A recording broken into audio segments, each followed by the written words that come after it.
If the police that showed up to the call about the bird-watching man hadn't resolved things peacefully, if he hadn't been lucky, he may have suffered the same fate as George Floyd in Minneapolis, who was accused of forgery. Floyd was a black man who was arrested and handcuffed on the ground. He wasn't resisting, he was handcuffed, and a white police officer knelt on his neck. He screamed that he couldn't breathe for several minutes until he stopped. Onlookers begged for the other 3 cops at the scene to intervene. They just stared back. Floyd was pronounced dead at the hospital. The 4 officers were fired, and the FBI has opened a civil rights investigation. The officers have not yet been charged with murder, but again, they lost the privilege of a job.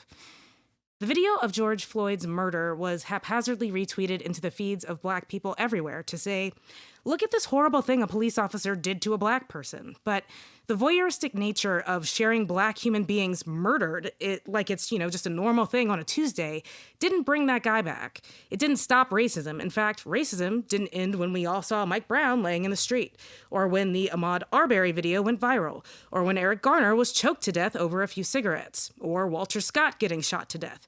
Did racism end when Danny Ray Thomas was shot on video by police? Did Stephon Clark's viral murder change the way white people react to black people just living their lives? When Keith Scott was shot to death, did white people even have a conversation about a culture that produces this kind of incessant bias and violence? Did Philando Castile's murder video, did that end racism?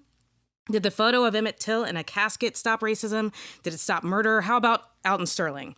Did it force all police departments to rebuild from scratch, weeding out the bad apples that have spoiled the whole goddamn bunch?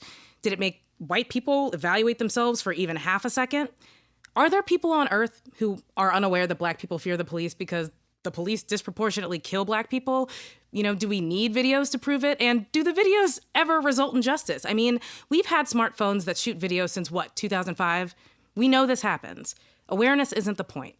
We don't share white death like this, okay? When Steve Irwin died, we didn't share the video of the stingray millions of times online to raise awareness. They take down videos of ISIS beheading white men on YouTube. How many white men have you watched die in HD video? Can you name 5? Because I bet you can't name 10. The video footage is shorthand for desensitization. Ask yourself why you're even comfortable looking at a video of someone being murdered. Then ask why you'd share it with everyone you know. If it was a dog, you wouldn't. So what's the reasoning? For what reason should we share footage of a person being murdered? Okay, I'm traumatized. Black people are traumatized. 4 police officers got fired. They didn't get murdered. They will hopefully be charged with murder, but they probably won't. But that isn't justice, and it doesn't address a system that puts a gun and a badge in the hands of a person who could hear someone pleading for their life and not move. So when I say don't look away, I don't mean consume Black death like it's a meme on TikTok. I mean, look in the mirror. Look at your family. Look at the community you live in. Look at your friend group. Look at the wealthy white woman with the rescue dog in the goddamn park, okay? And don't look away, because we know what the problem is. No one is unclear on what the problem is. So where is the justice?